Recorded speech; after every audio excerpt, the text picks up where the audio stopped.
The area up ahead is where the sea mist is thickest. Try to avoid the dark phantoms in the mist. They could turn into tacit discords at any moment.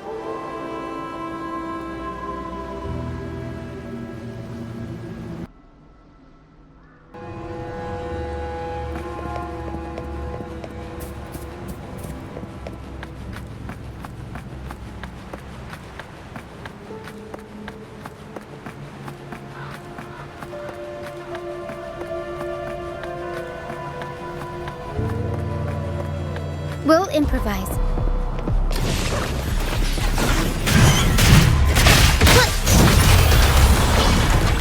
Mamma mia! I'll warm up the crowd.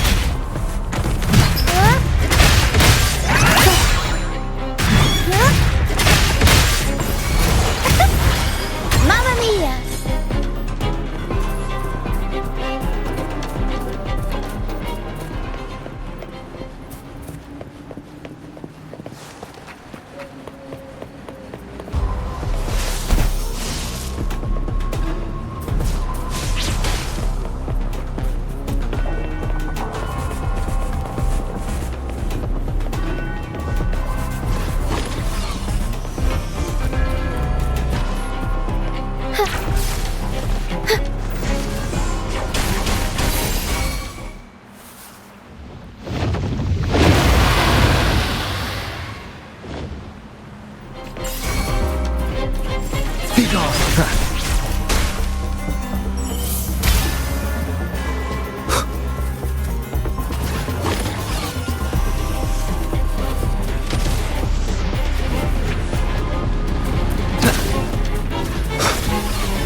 Discords.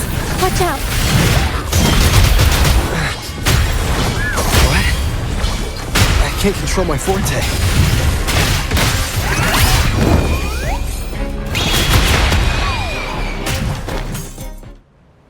The high levels of corrupted remnant energy in the mist are disrupting our frequency stability. I can help with that. See, fighting here is a bad idea. Let's just try to avoid any threats for now.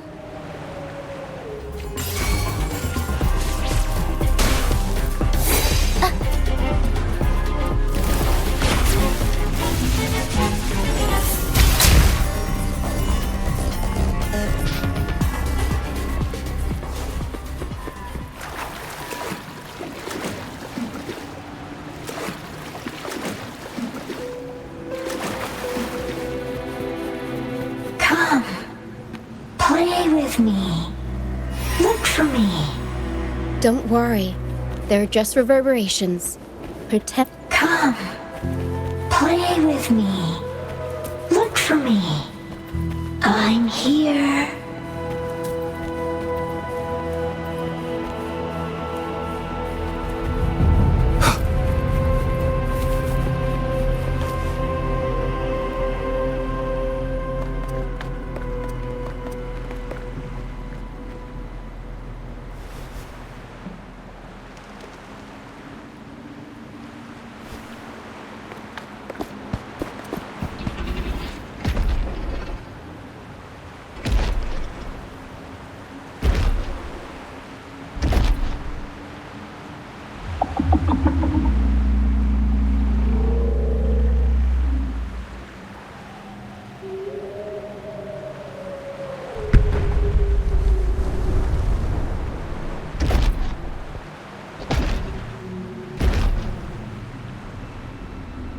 Did it lead us this way because it sensed the dragon? Possibly. Phantoms are sensitive to frequencies, so navigating the mist is second nature for them. The game isn't over. Here, come quickly. I think I've figured out what they're doing. We'll be out of the mist soon.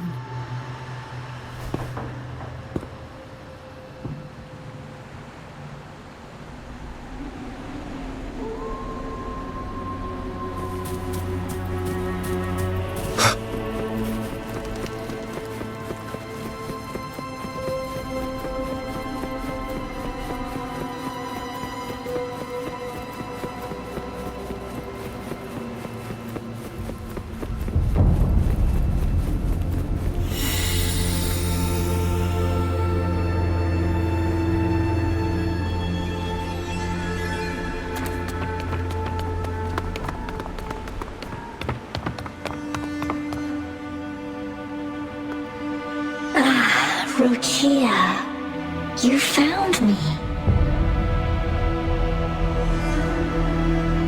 I'll always find you, but maybe don't do this again next time. Why? Isn't this your favorite game? I wanted to play with you. I know, but as your friend, I worry about your safety. My friend?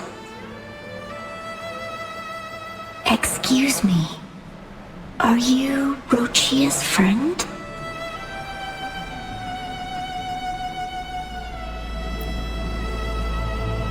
Ah, how wonderful. You're not alone anymore, Rochia.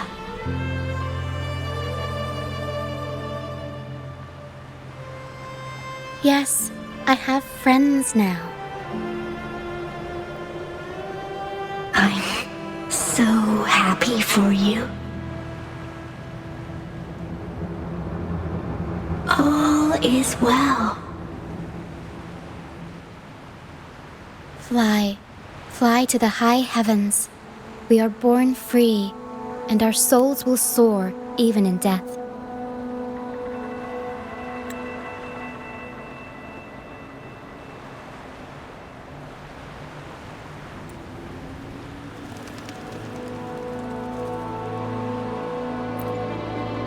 Golden phantoms are reverberations, mixed with the frequencies left behind by people who've passed away.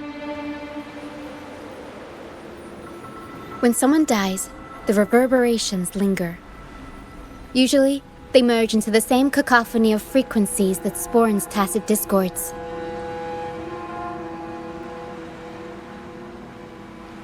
But sometimes, a trace of their final will remains, and the mist shapes this into phantoms.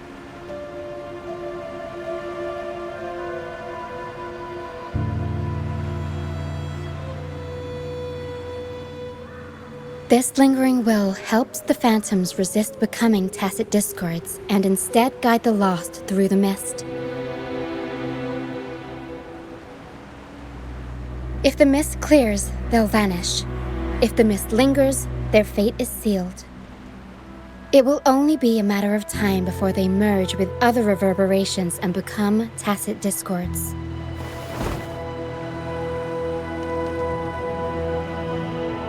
Their final frequencies tend to cling to certain objects, like this Lucianite here.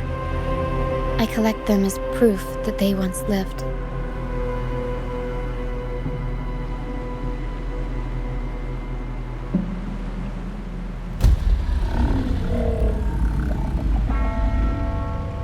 Otherwise, the dragon will devour every last trace of their frequency.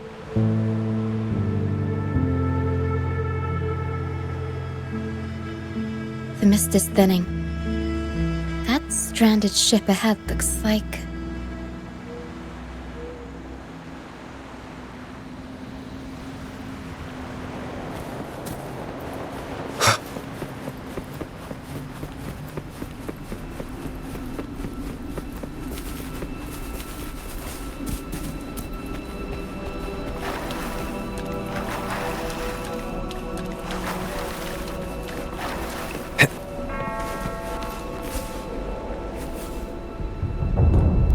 Pilgrim sail. Why is it here? In Raguna, Those who break the law are sent to the Order Tribunal for sentencing. Those who violate the sacred doctrines are branded as fools and sent away on the Pilgrim's Sail.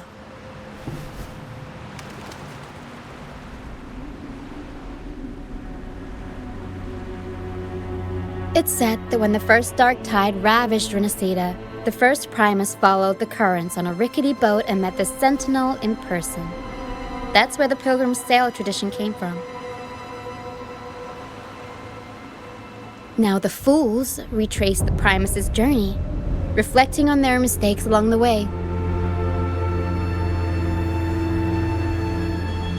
There's a strong undercurrent around this isle, likely caused by that first dark tide. It drags all Pilgrim sails here unless the ship's course is altered.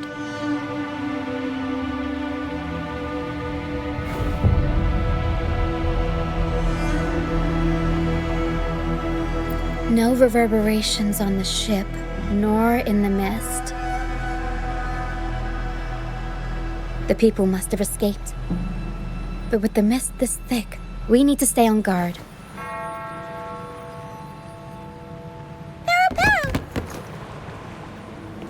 This way. Head to the lighthouse. I hear the sounds of fighting. Watch out. Tacit discords are gathering. Looks like our brief intermission is over. Time to let the ghosts have their moment on stage. Come on then, let the flames of battle ignite our souls! Wait, is that Brant? Only Brand would call them ghosts with that kind of flair. It must be him. But I can't tell where he is in the mist. Anyway, let's deal with the trouble here first before we go look for him.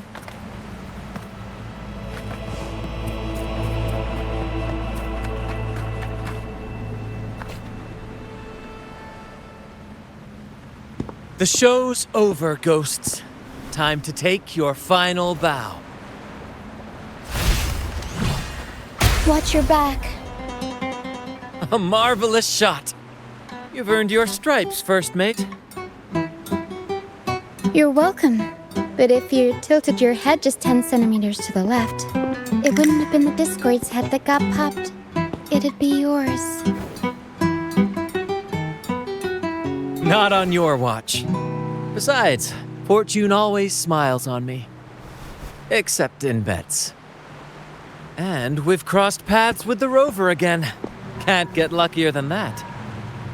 We shouldn't have let him get caught up in this mess. He was worried about us and insisted on coming. Is that so? Then our gratitude to you is even greater for your timely aid.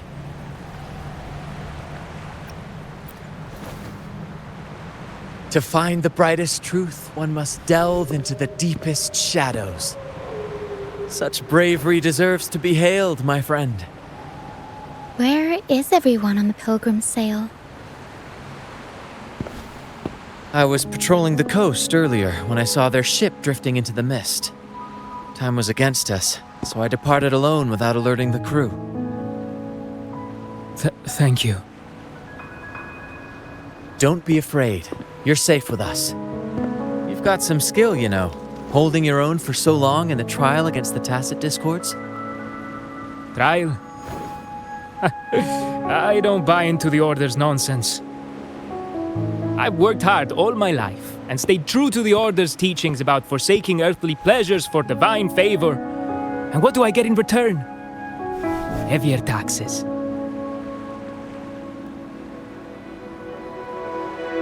When pirates ransacked my merchant fleet, leaving me with nothing, I turned to the Order for help. They said it was a divine trial and left me to rot. I stood before the Sentinel statue, asking if my suffering was really their will. But all I got was silence. Why should I wait for peace in the afterlife when I could be living for today? How is that a crime?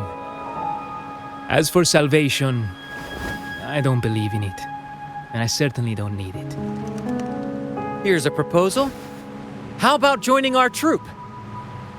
We are wanderers adrift upon the seas. Or perhaps you're more familiar with the name, the Troupe of Fools? The Troupe of Fools? Could it be? Yes, we are, like you, by the Order's decree, marked as fools. Fools on the pilgrim sail often meet their demise in a storm, or they're swallowed by the waves. Even if they do survive, they still face hunger, thirst, and the unforgiving wrath of nature. Maybe it's luck that brought you here so swiftly, and unharmed at that. Look around. This is all that remains of the pilgrim's sail. This is always their final destination, where the fools meet their end.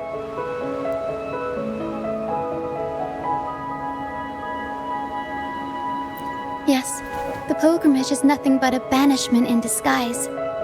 The path to salvation they speak of doesn't exist.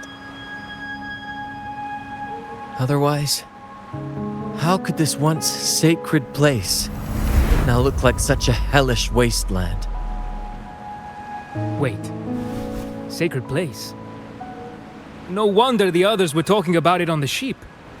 They believed the Order's promise that prayers at the sacrificial arena would grant them forgiveness. They must be heading up the mountain now. I didn't expect their faith to lead them that far. If only they knew it was just one of the Order's lies. Captain! First mate! We're here to help! More hands make light work. I called in some help to escort him back to the base once the mist cleared. The first mate's foresight is unmatched, and the three of us can head up the mountain. But beware, my friend. By the end of this pilgrimage, you will witness the Order's cruelest deceit. The dangers ahead will only intensify.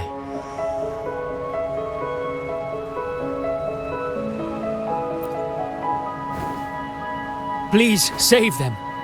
I hope it's not too late. Don't worry, there's more to our troupe than you think.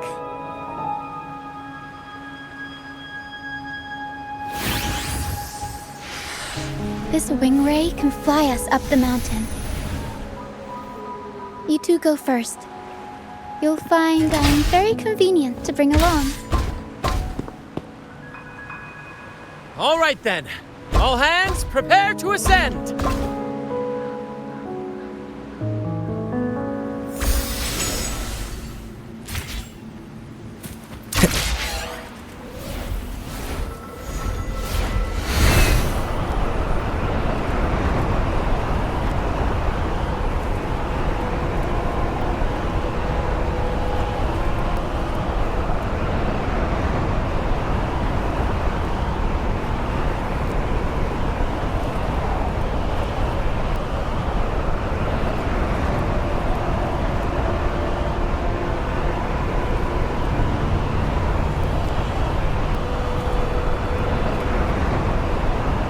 Tacit discourse incoming. Stay alert, everyone.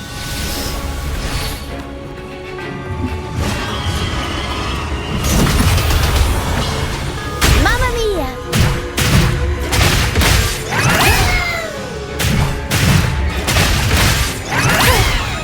Up we go, Caro! Mamma mia! Avanti! Figurati! These are human footprints. Looks like they're heading to the arena. This is the only way up. Let's pick up the pace.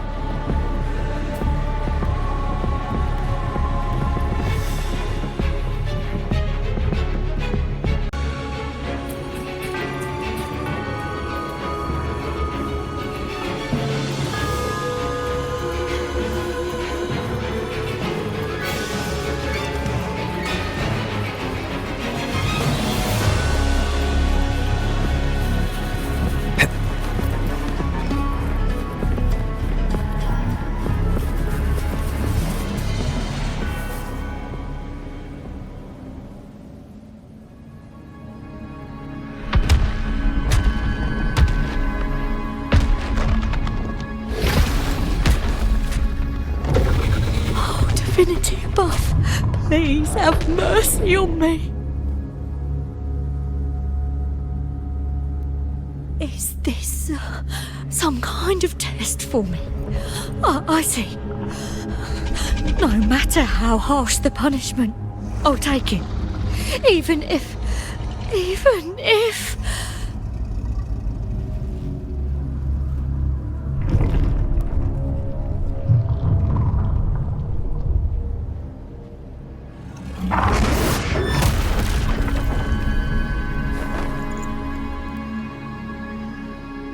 if it means death?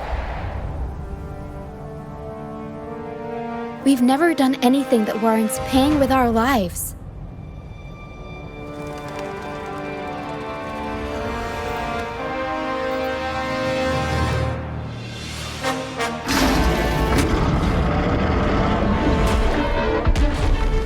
I'd wager mercy isn't on the table. However, in the face of danger and adversity, the stage is set for our grandest act.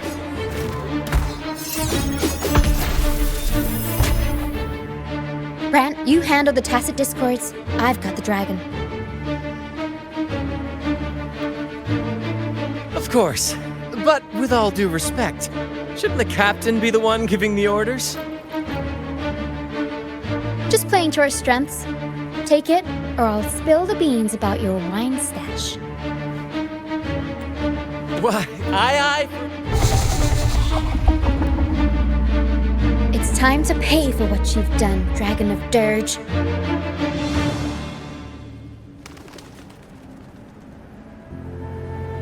Leave it to me.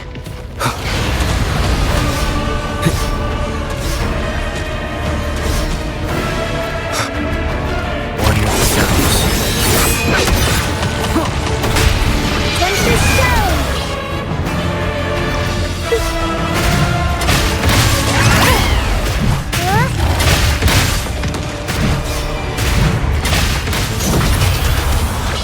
Mamma mia! Unexpected plot twist. I'll warm up the camp. Of ashen shell! Struggle harder! Entertain me!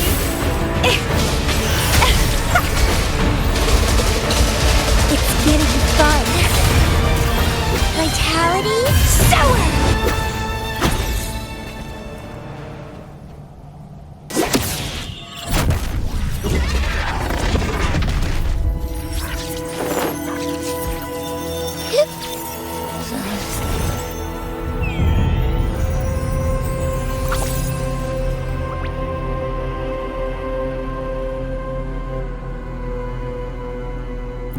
Of course! You think that little lizard could take me down? I just took a nap after eating its frequency.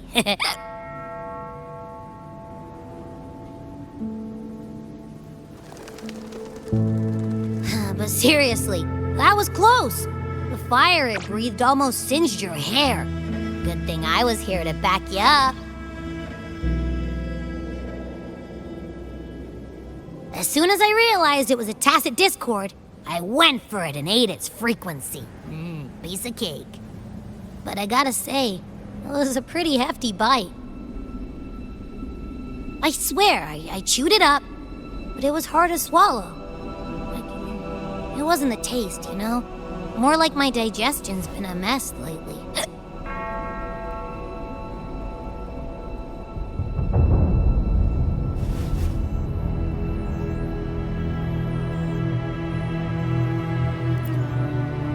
That's not the point. The real deal is, I found something crazy in its frequency. You said you somehow experienced empathy with the tacit discord back in Jinzhou, right? How about trying that again with this guy?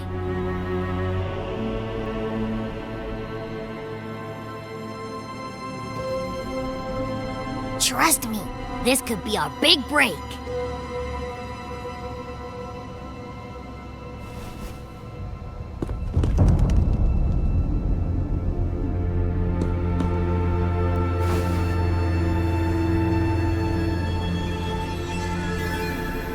Gehenna. a wretched soul mourned by none. You are reborn to fulfill our sacred rite, illuminate the path of salvation. Become the fiery hand of judgment, purging all transgressions. Cleanse every soul ensnared by their own indulgence. Those who cannot withstand the trial by fire shall forever be barred from our pure land.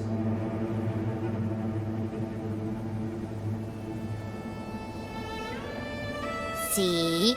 I wasn't lying.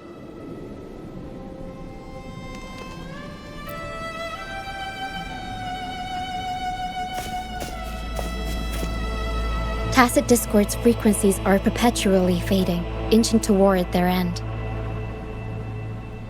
Their only way to maintain their existence is to consume other frequencies as food. The dark tide and mist enveloping this isle have drawn in countless Tacit Discords. Their frequencies should have been enough to feed the dragon. If what you saw is true, then the Order must have used some trick to control the dragon, making its frequency fade away faster than it should. That means they could be responsible for why the dragon began attacking all living beings, including humans. In time, it ended up becoming a harbinger of death. I found this during the previous battle. It seems the Fraxidus had their hand in this case as well.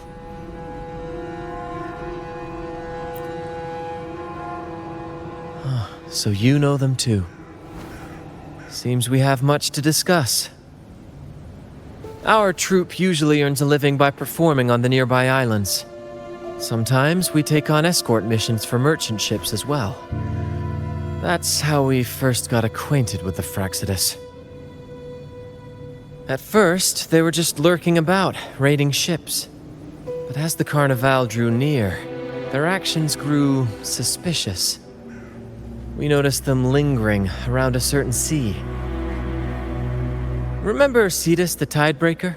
The creature that attacked you when we first met? After we parted ways, we went searching for it to find out what had gone wrong.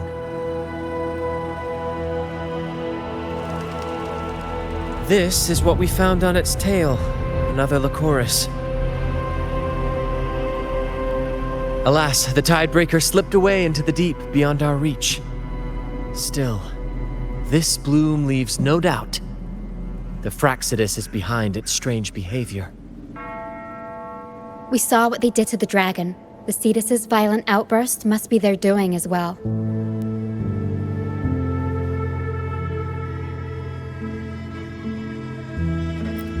They say the Carnival is a ceremony to resonate with the Sentinel.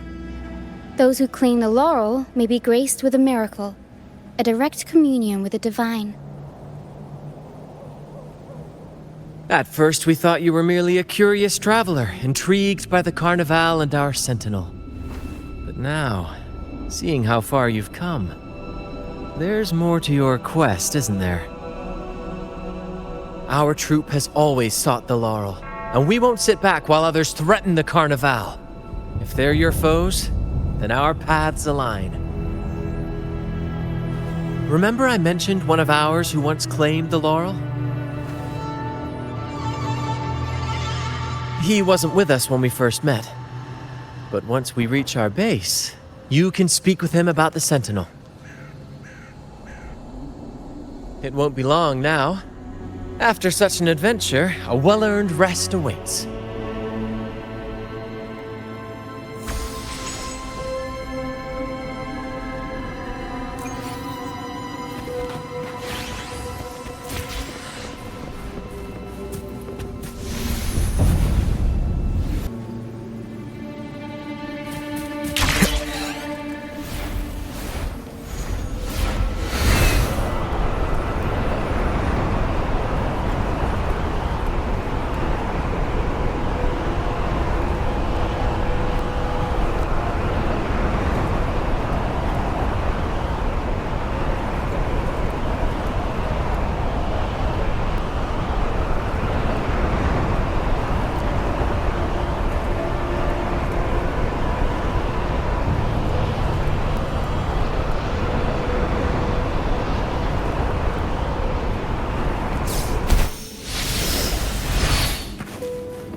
Here we are, ladies and gentlemen.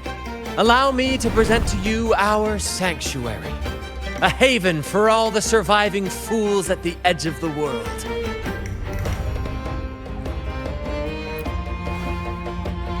It is, my friend.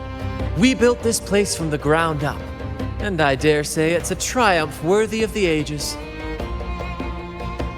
The mist does shield us from the Order, but it brings its own set of problems. Precisely why we must tackle its effects without delay.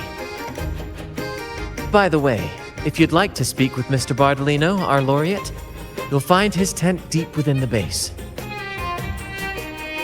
Feel free to talk to the others while we handle our tasks. We'll catch up once we're done.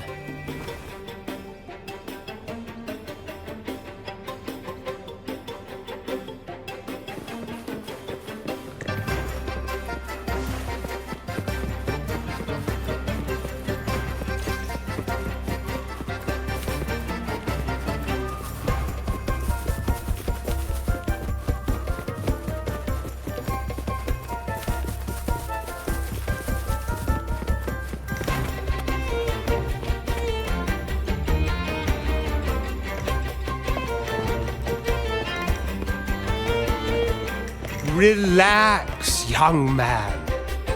Life's only just unfurling its sails for you. Why sit there like one of those dour statues in the Order's halls? Don't be afraid to show a little spark. I was just thinking about my future. Is Raguna truly lost to me forever?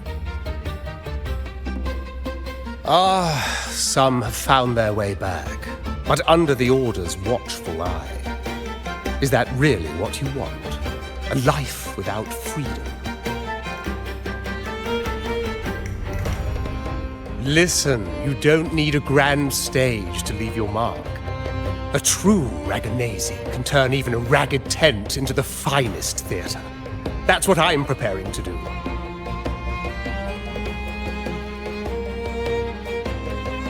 I might be an old man now, but don't let that fool you.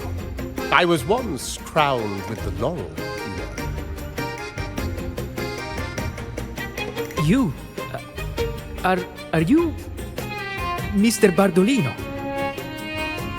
In the flesh. Ha ha ha ha!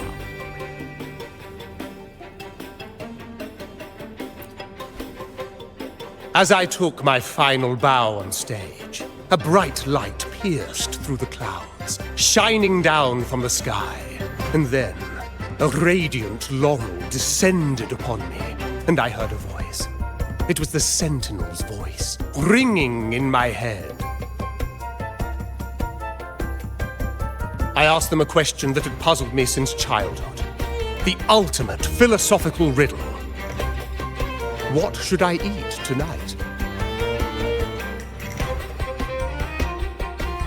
And they answered, the body is the temple of the mind. To keep your mind sharp, do consume healthy food, such as the Loris salad.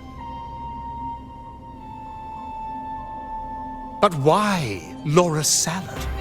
I was baffled, and the meaning still eludes me to this very day. I've never been quick-witted, though, and the Order's doctrines never quite took hold.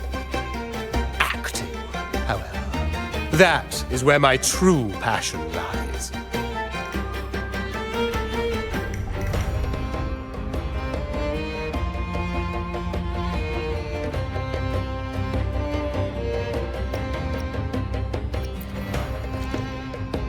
But why did a blessed laureate like you get banished by the Order? Back when I won the laurel, Raguna was led by the Holy Maiden.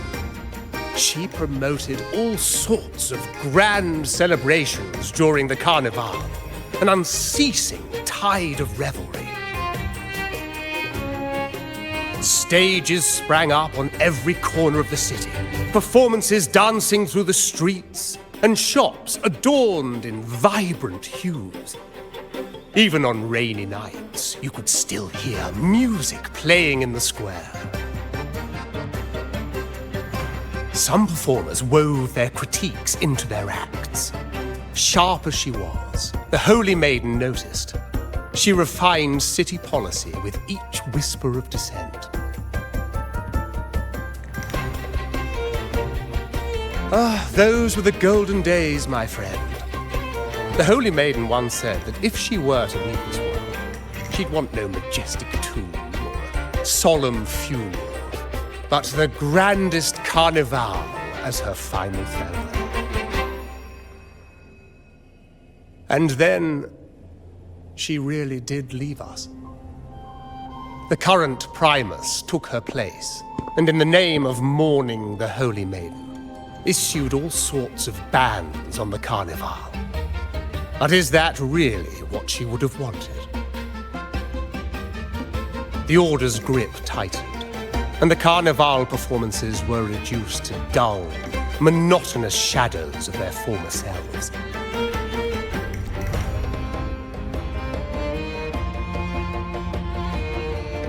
One year, I strung a wire from a gondola to the top of the clock tower in Liberty Square, and another from the tower to the Thessalia's mansion. Then, I disguised myself as one of the LaGuardia to fool the acolytes, and climbed to the roof along the wire. Midway through the Order's performance, I hopped on a wing ray with a cloudcaster, showering the entire city with flowers. Yes, it was a magnificent sight. The wingray soared higher than the acolytes could reach. They couldn't do anything but watch golden pink petals rain from the sky for 3 whole days. They struggled to clean up the flowers from the streets, and it took a downpour to wash them all away. That cloudcaster, adapted from a music band, became the prototype for the one we use on stage today.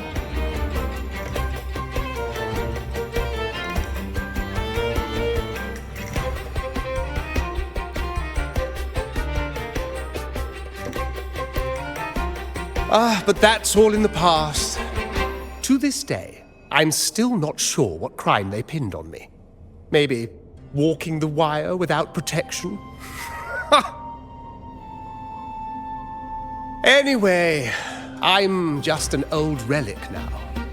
But you lot, you're the main characters of this era, facing down every obstacle with fire in your bellies. But isn't our fate already sealed? Without the so-called salvation the Order preaches, we're doomed to our banishment. Just lost souls, dying in obscurity. Life is short, and we weren't born just to atone. The Order may banish us, but they can't take away our right to sing.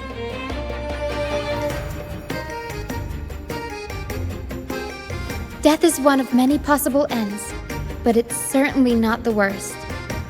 Perhaps being forgotten is what the Order wanted for us.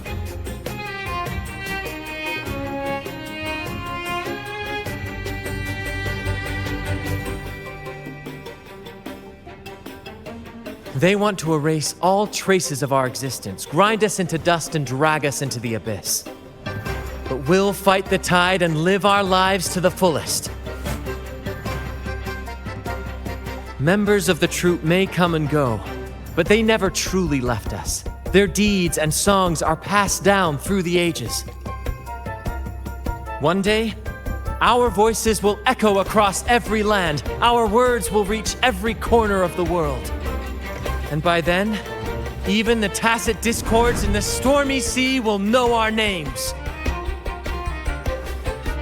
That's the spirit, boy! Even if I can't earn myself a proper title, I'll become Rinascita's most enigmatic legend. When I'm gone, I'll leave behind a coffin that sings. Or maybe turn into a lark, singing every day and night!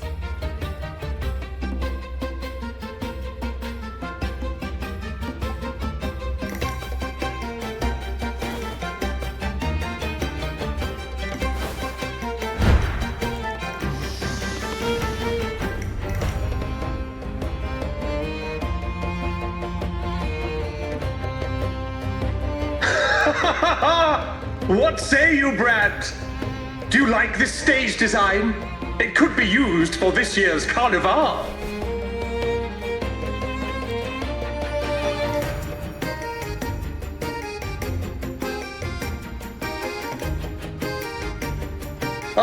Our little chat reminded me of those good old days. So why not relive that scene I just mentioned?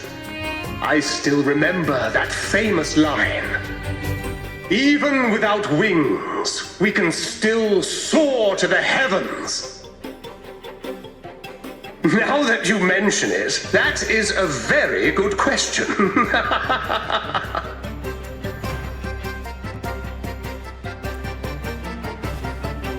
Please don't mind him. We like our performances big and bold, after all.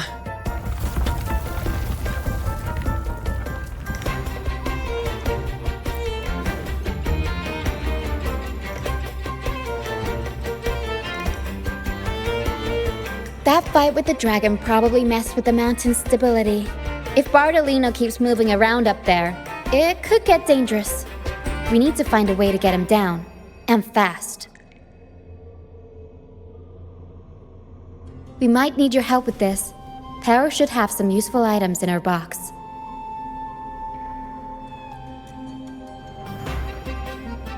We've got a cloudcaster that can conjure up some fluffy cloud cushions. They'd make the perfect stairs to reach Mr. Bartolino, or catch him for a soft landing. But some of its parts have been borrowed by other troupe members.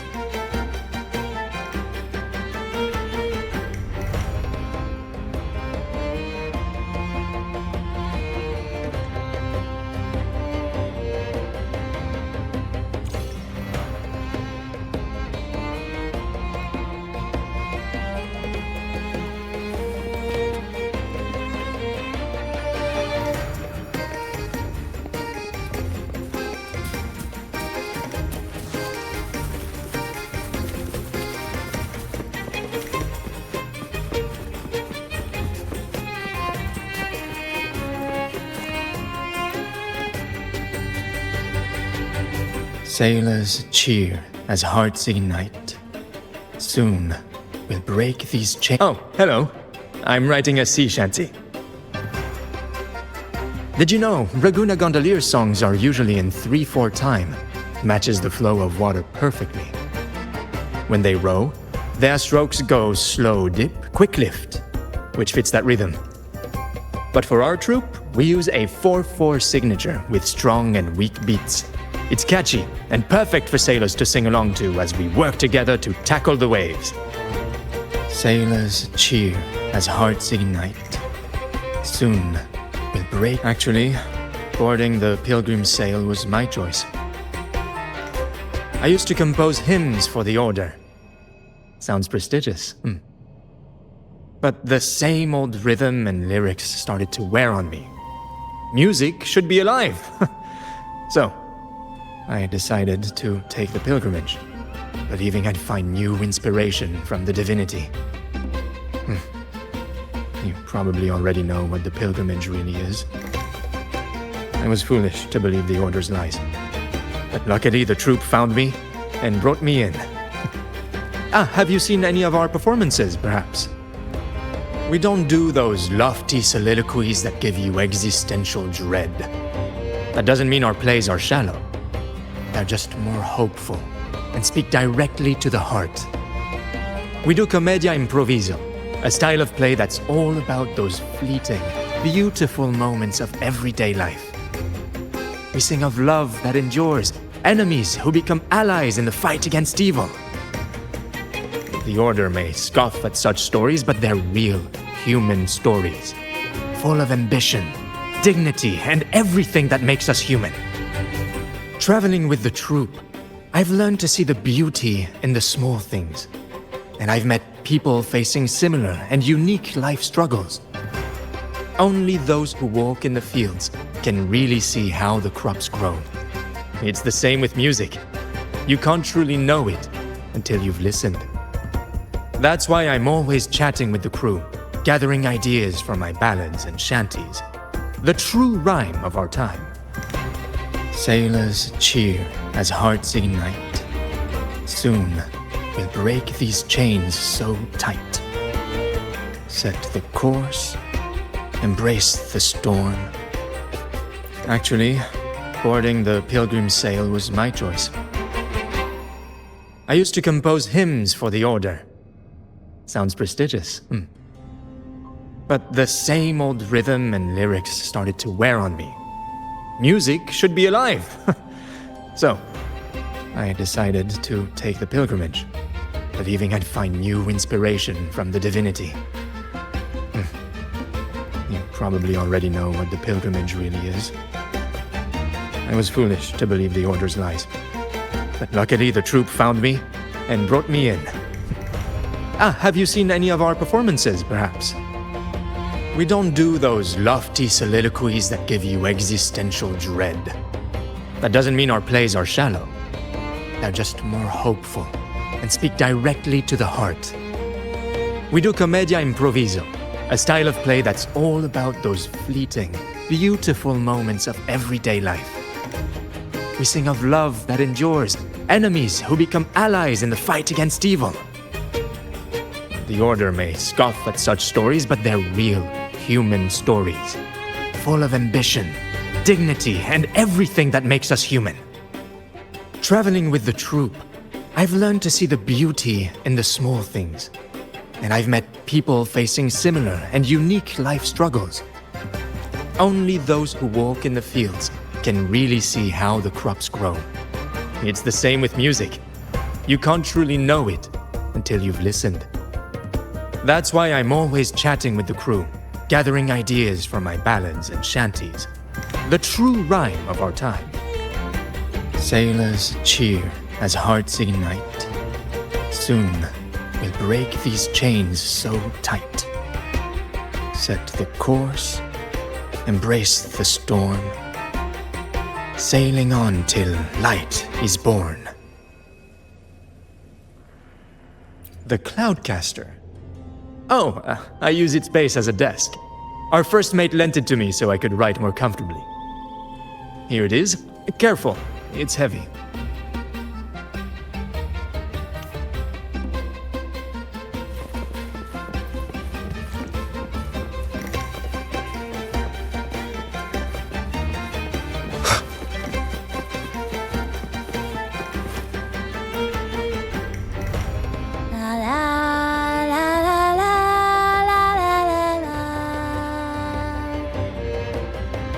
I'd rather be a wild flower, ignored by all in my own. Isn't it obvious?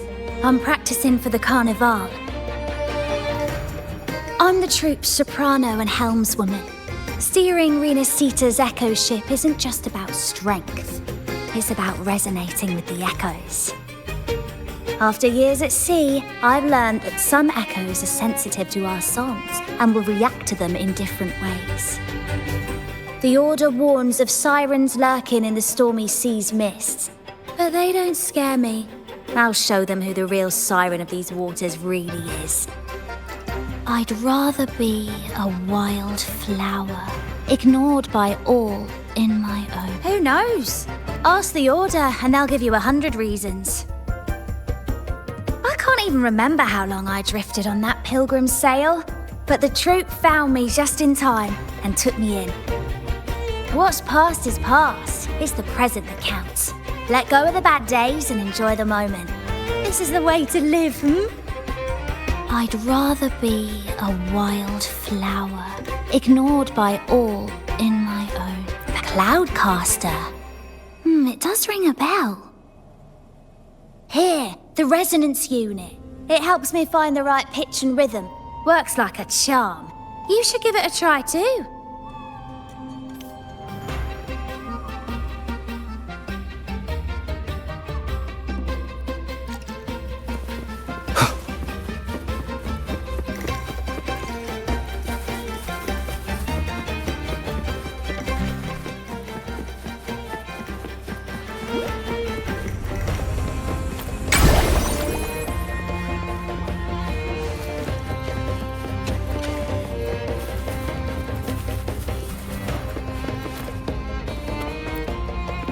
Come on, fish!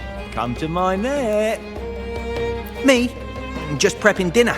The storm's passed, so it's the perfect time for fishing. The captain once told me a secret. The fiercer the storm, the more fish it brings. Sometimes we even see fish swept up by the wind, raining down from the sky.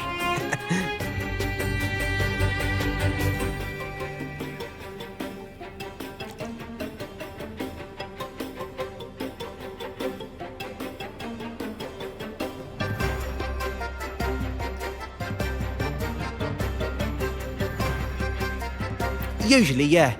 But when we dock on an island, the captain and first mate will buy some other food from the locals. Come on, fish! Come to my net! Back in Raguna, I was just a fledgling fisherman when I accidentally caught an arasti. Turns out, it's a sacred fish, only meant as an offering to the Sentinel.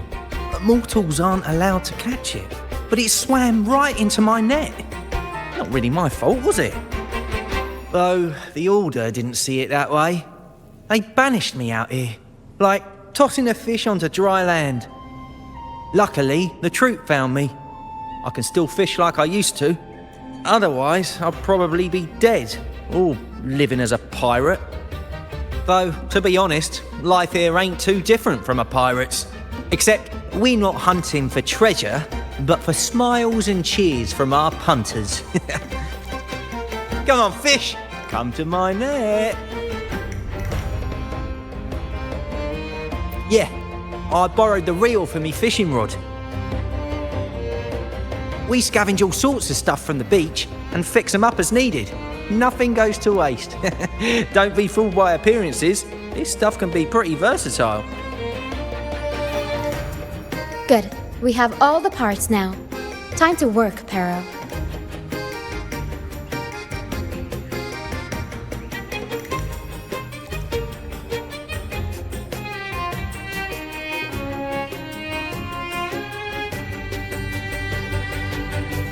Everything's set for takeoff. Let's position a cloud cushion beneath Mr. Bardolino. Then we'll pop the balloons and bring him down safely. Although we might need a bigger cushion. The Cloudcaster's resonance unit responds to song. The louder our singing, the more powerful the effect. In that case...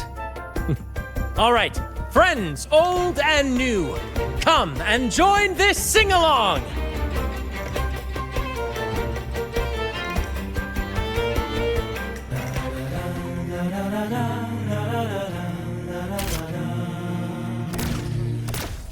Bullseye! How about showing off that aim again with almost done?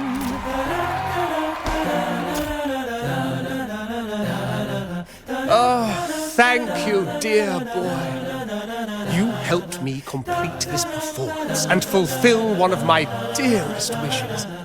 Please, I'll gladly give you my most prized possession.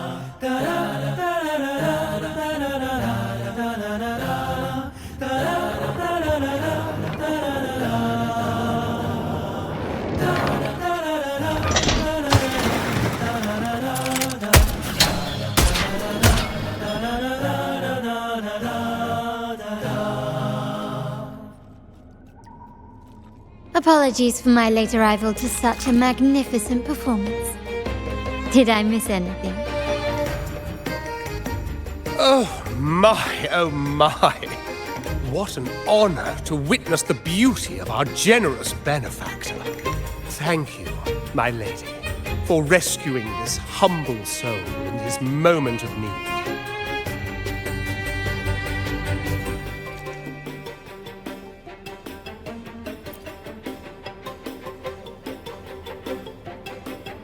You flatter me.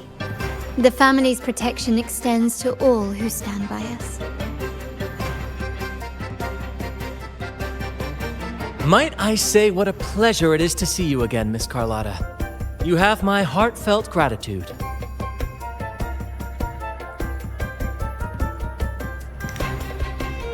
Is everything going smoothly with your family, Miss Carlotta? Yes, thank you. The Order's scheme was uncovered as planned. Uncle Capilet was rescued, and Grandfather has handled the rest. I still owe you thanks for improvising with me in front of that priest.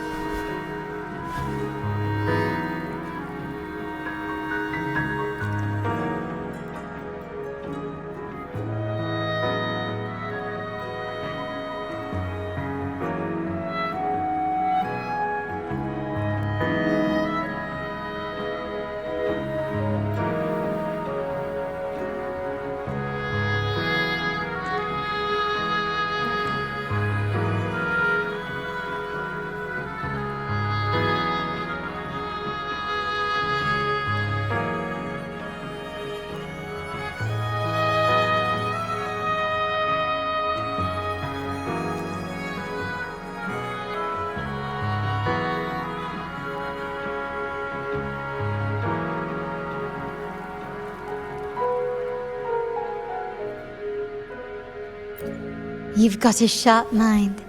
No pain, no gain, as Grandfather used to say. I'm pleased we're on the same page.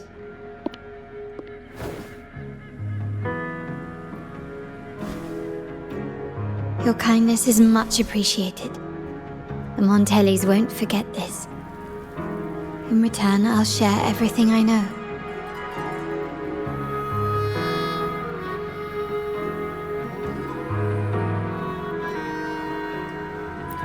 I believe you've noticed that the Order has been undermining the family under the guise of its doctrines.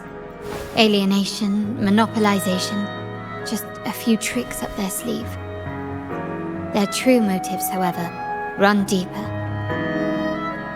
Their alliance with the Fraxidus speaks volumes.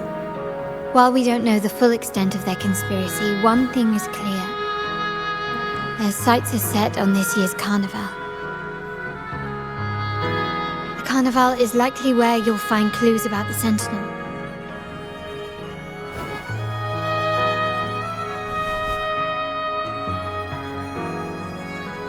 Legend has it that the Sentinel, Imperator, has been secluded in the heavens, cut off from the mortal realm. The last record of the Sentinel is from the Carnival a decade ago. At that time, the entire city was shrouded in mist. Ghosts roamed the streets. A dragon roared from the sky, and a sea behemoth raged, summoning towering waves. Do any clues come to mind?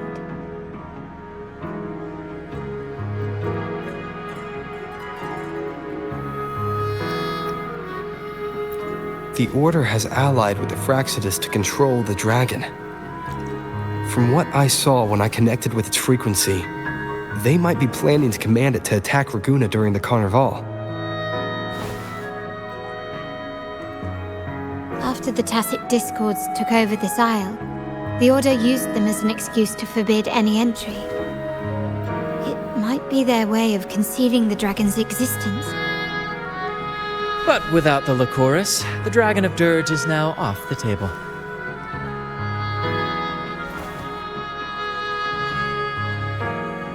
At that time, the entire city was shrouded in mist. Ghosts roamed the streets. A dragon roared from the sky, and a sea behemoth raged, summoning towering waves. Do any clues come to mind? The mist might be coming from the remnant clouds in the Nimbus Sanctum. Lorelei has the power to purify and control them, but the Fraxidus interfered. Remnant clouds corrupted by evil will disrupt Echo's frequencies. If the mist had spread to the city, it would have stirred the Echoes into chaos.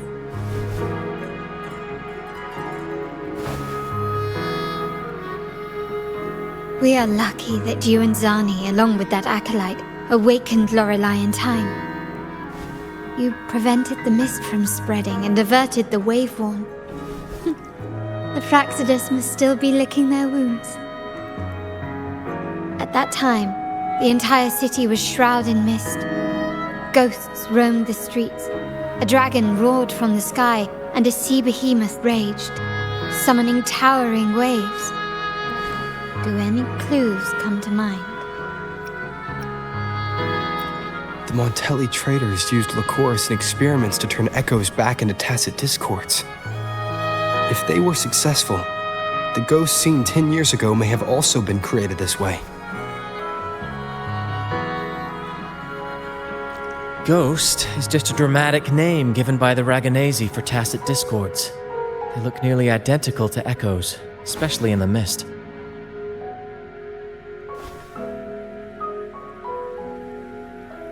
With your help, Grandfather has thwarted their plan. No corrupted echoes will appear at this year's carnival.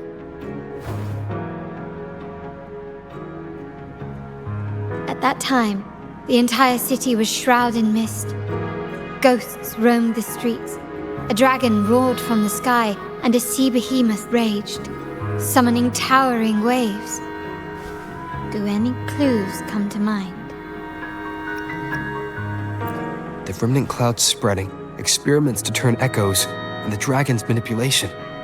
The Order plans to recreate these disasters at this year's ceremony.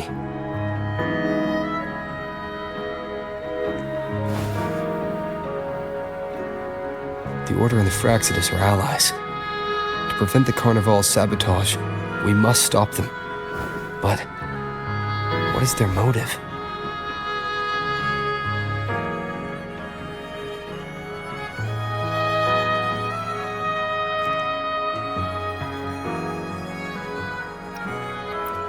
The Primus called it a divine punishment, and took the opportunity to appear as a savior. A perfect way to build legitimacy. The Order relies on the people's faith in the Sentinel. With the Sentinel's 10-year absence, faith in the Order has waned. They must be desperate to restore that trust. It is for this reason that the Order has been forced to revive the festival.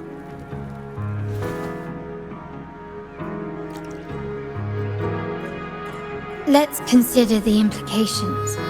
If the Carnival proceeds unhindered, how would it affect the Order?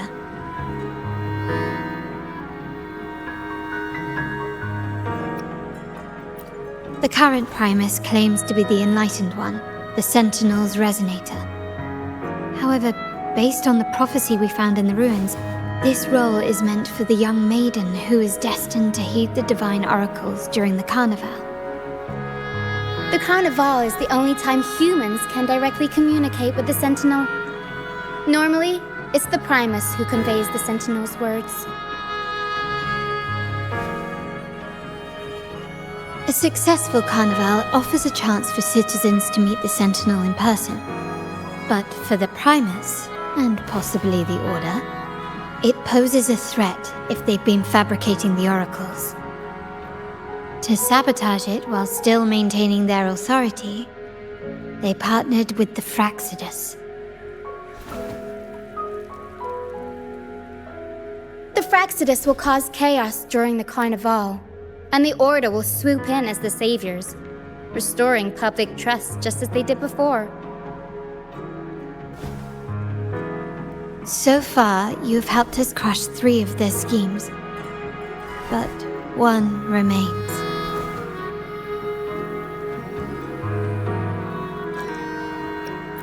We have evidence that the Cetus is being manipulated, and the Fraxidus are setting up their final plan.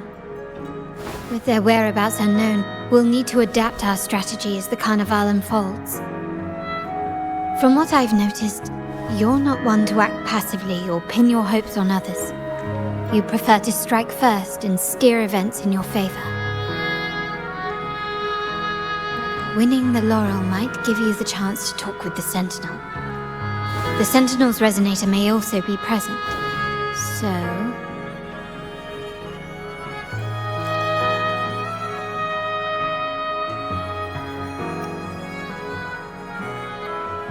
Our aim has always been clear: to restore the Carnival to its former glory with a performance for the ages.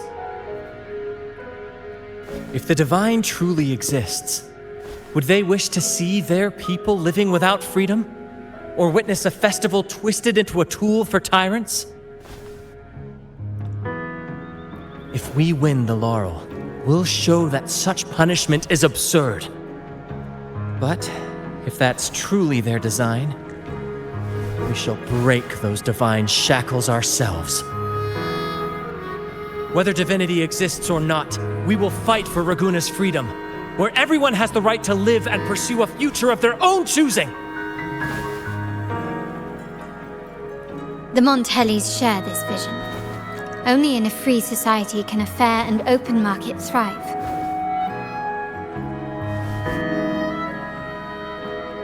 However, the Troupe alone is too weak. The family is under close watch and our enemy hides in the shadows. We need your strength to find our way forward.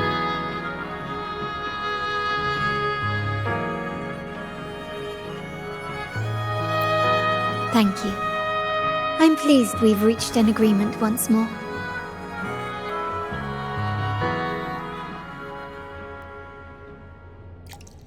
All right. What should we do now? Any plans? Since the Order intends to sabotage the Carnival and incite chaos amongst the guests, confronting them directly only plays into their hands. You've seen the Troupe's unique approach to combat, haven't you? That's precisely why we're allies with them. We will turn any disturbances into a theatrical performance. I can see our friend here is still a bit confused. No worries, my dear boy. We'll have a quick rehearsal before the Carnival begins. Speaking of which, Ms. Carlotta, would you honor us by joining our performance? Me? I do have some stage experience, though I must confess I may be a bit out of practice. We don't know what challenges we'll face, so your help will be needed, Miss Carlotta. Plus, it's a chance for you to get to know our methods. If you insist. Wonderful! As the festivities continue, if you're both ready, please join us on the stage of the Troupe liner.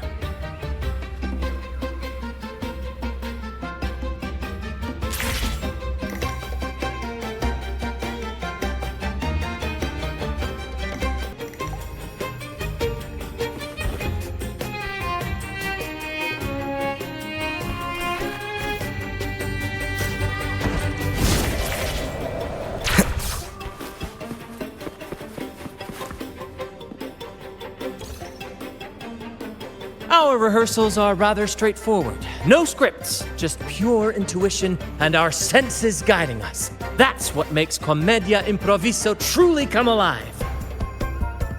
For our improvised comedy, we start with a theme.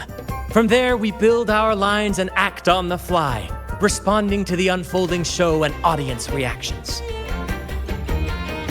But with the limitless capacity for human creativity at play, the plot can sometimes veer into the, well, unconventional.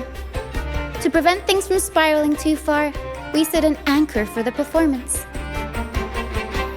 Pardon my interruption, but I'm quite curious. What sort of bizarre plots have you encountered? Well, something like a humble craftsman from a small town sets sail on a rainy night, stumbles upon ancient ruins, is reincarnated with superpowers, and then decides to conquer the galaxy, becoming the Emperor of the Stars. So, we draft a basic outline that assigns roles and guides the plot's direction.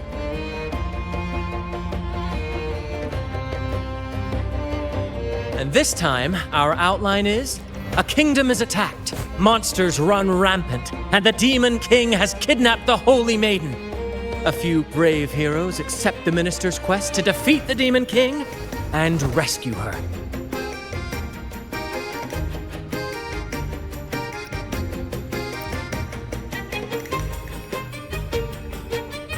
This outline holds special meaning. We want to pay tribute to the play once performed by the Blessed Maiden herself, which was also about a hero facing a Demon King. Good people have their wishes fulfilled, heroes appear in a time of crisis, justice triumphs over evil, and united friends are undefeatable. This is the tale the Blessed Maiden once told, and it's a universal story we want to portray. To me, the world is a stage, and performing is much like combat. Coordinated movements, quick thinking, sharp reflexes, and, above all, trust in your allies. What I'm getting at is that you both are very skilled and capable. We don't have many do's and don'ts. So relax and express yourselves freely on stage. This rehearsal is to help you get familiar with basic stage movements, techniques, and the troupe style, and to build good rapport. Exactly. I'll handle the stage lighting, Brant will narrate, and the rest will take on the role of the audience. If you're ready, let's begin. Everyone, a big round of applause to welcome the Rover and Miss Carlotta on stage!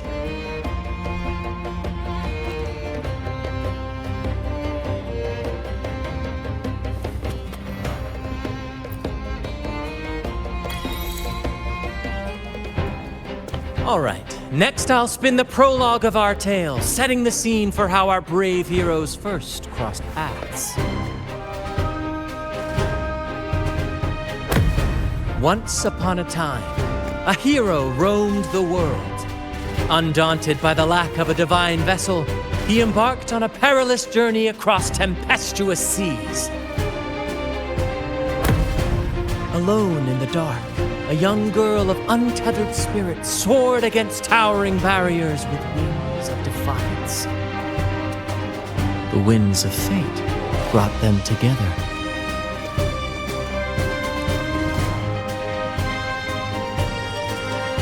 As the world teetered on the brink of absolute darkness, they found solace in each other's gaze.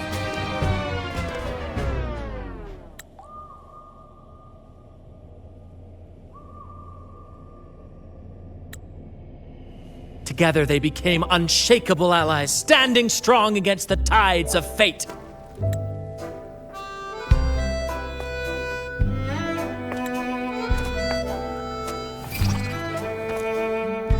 Even if light were to fade from the world and the stars cease to shine, they would still blaze like the sun forever.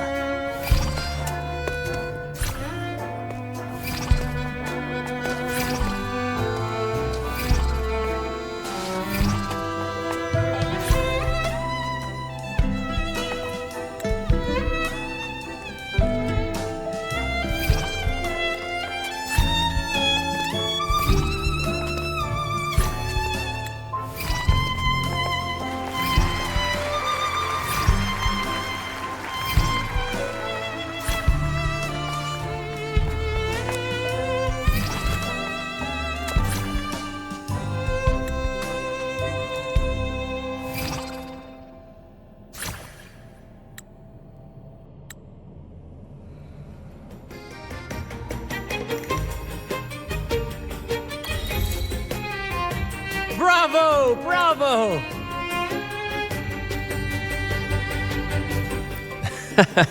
Seeing your chemistry, I decided to take a little creative liberty with the story. Anyway, it didn't stray too far from the outline, right? The thrill of improvisation is in its unpredictability. There's always a rush of excitement with every twist and turn. Your movements were seamless, elegant, and powerful. I'm confident you'll shine at the carnival. Thank you. It was all thanks to you. You inspired me and kept my spirits high. You'll master it in no time, I'm sure.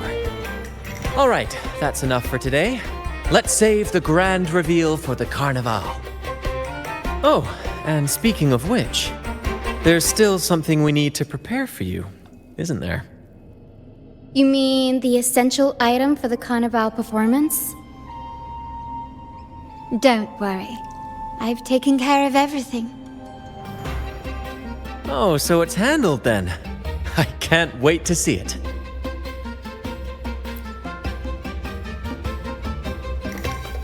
I have a small gift for you.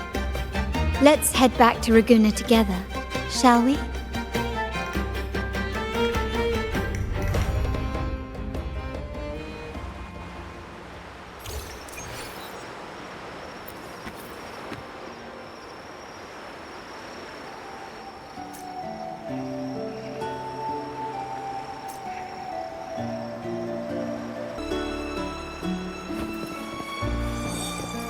way.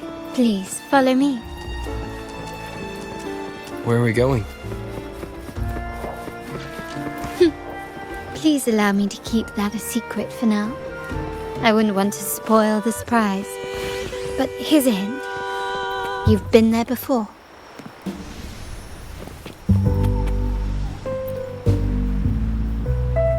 Oh, dear Lady Carlotta, thank the Sentinel you are finally back. I was just about to close up shop to prepare for tomorrow's carnival.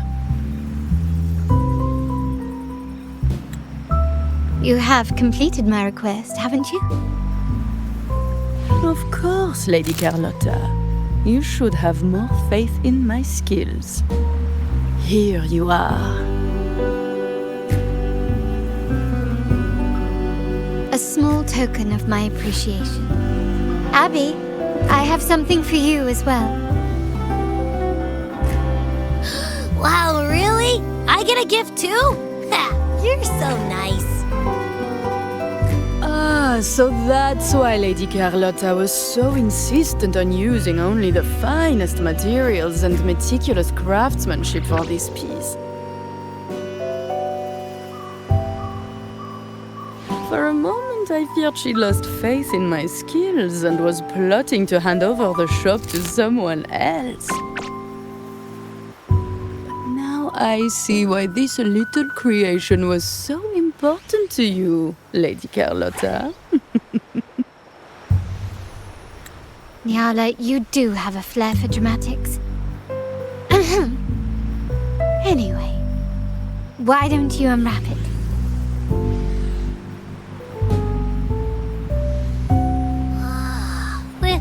This is... I took the liberty of having Nyala custom make this mask based on my impression of you. I hope it suits your taste.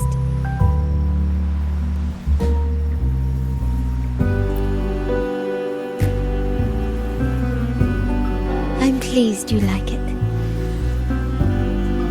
The carnival is a splendid reverie, and the mask is its passport. May it help you navigate the carnival with ease, and let you enjoy it to your heart's content.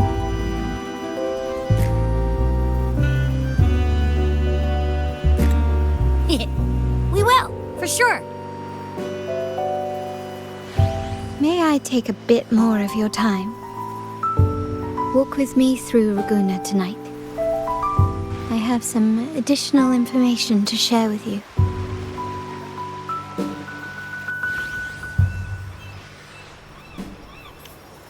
Ragunna, the Tempest's jewel, the sapphire that crowns Solaris.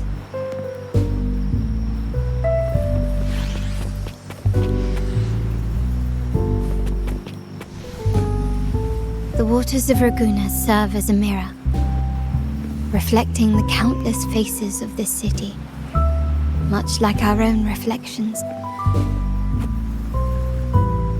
There was a time when the currents swept us into the jaws of uncharted waters, where relentless storms and voracious waves awaited. But after weathering such trials, they revealed to us a hidden gem, the shores themselves. My family has always been drawn to the thrill of a new voyage. One stormy night, fate decided to play a hand. What we discovered there on that island, the technology and novel ideas, was nothing short of a blessing in disguise. There exists only one relatively safe route from the Black Shores to Ragunna, a path known solely to the Montelli family. As long as you stayed on this course, you were bound to encounter the Troupe. My family has always been drawn to the thrill of a new voyage. One stormy night, fate decided to play a hand. What we discovered there on that island, the technology, and there exists only one relatively safe route from... My family has always been drawn to the thrill of a new voyage. One stormy night, fate decided to play... Exactly. When we heard the Black Shores were hunting for a legitimate entry into Ragunna, I thought, why not bring them into our little venture? Hence the invitation. My family has always been drawn to the thrill of a new voyage. One stormy night, fate decided to play a hand. Our intentions might not be as grandiose or ominous as you think. We seek liberation, and to achieve it, we're pursuing the truth behind Rinascita's origins. Legend has it that when people first arrived on this island, Genesis Nexus was already here, welcoming them. The prevailing belief is that the Sentinel gifted us this technology, and despite nobody ever seeing the Sentinel in person, we talk with them through supposed telepathy. Notice anything strange about that story? Terminals conjure up echoes, and the Genesis Nexus allows the Raganazi access to common echoes. If the Genesis Nexus was present when the first settlers arrived, who built it? And really, if no one's ever laid eyes on the Sentinel, how can we be so sure that statue really represents them? It seems to me the Order might have spun us a tale, hiding the true origins behind their grand myths. No, we have no ambitions to rule or to renounce our faith. And really, this city should not be ruled by any one entity. The hour grows late. I have arranged accommodations for you at Palazzo Grotta in the south. Let us walk there together, and I can share a story along the way. Think of it as a bedtime tale. I learned it from the Troupe. It's about Fleur de Lis, the Blessed Maiden. Once, the Blessed Maiden was just a simple peasant girl. During the Sentinel's gratitude rite, the young Fleur de Lis managed to sneak past the guards and drink the sacramental wine. Every drop. Perhaps it was the intoxicating wine in Eglatown, or simply her lack of experience with spirits. But she soon found herself quite drunk. Swaying on her feet, she ascended the ceremony's grand platform, lifted her threadbare dress, and began a rather ungainly dance. Seizing the sacred horn, she played a carefree folk tune, dodging the guards and weaving through the crowd with surprising agility. Remarkably, the crowd, as if drawn by an unseen force, followed her lead, transforming the solemn ceremony into a wild parade of cheers and revelry. Naturally, the Order was less than pleased. The pilgrim sale did not yet exist, so Fleur de Lis faced 3 days of confinement. During that time, she used her prison walls as a canvas. That unforgettable day of disordered revelry left a lasting mark on all who witnessed it. Is it not remarkable? A rebellious girl chosen by the Sentinel to become the Blessed Maiden.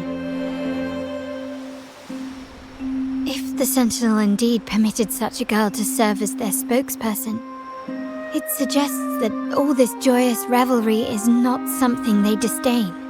Perhaps they too enjoy poetry, painting, tears, laughter, romantic tales of nights, and dancing amidst crowds, much like ourselves.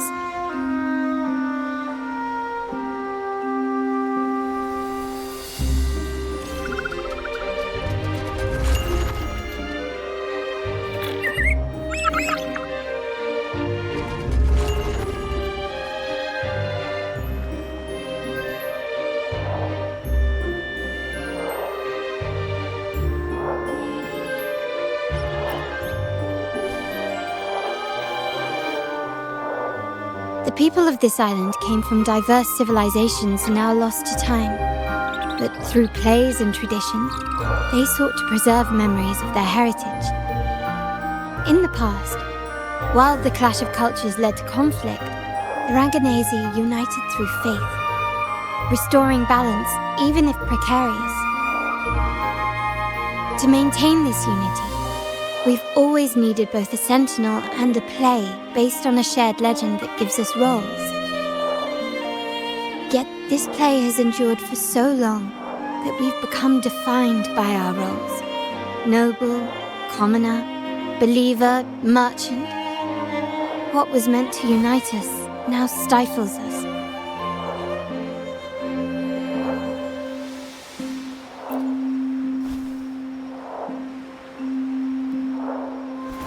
Now, we yearn for a day when we can truly set aside our titles and positions, express our true selves, and join together in celebration.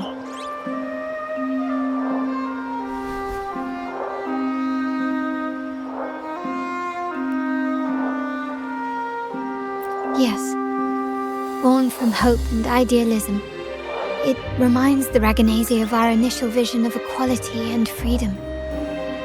It also affirms our true worth. While the Order's true intentions remain unclear, we are certain their influence has already eroded the very foundations of our society.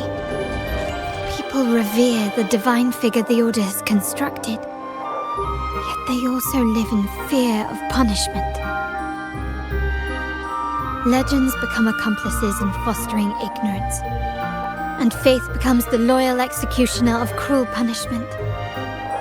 An invisible cage has trapped us all. Speaking freedom within a cage is absurd. Fear and ignorance are our foremost enemies.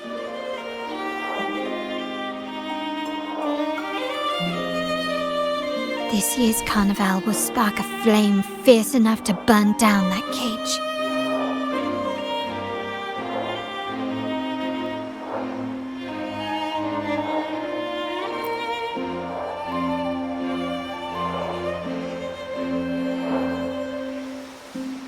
Rest well, and tomorrow we shall take the stage together at the Carnival.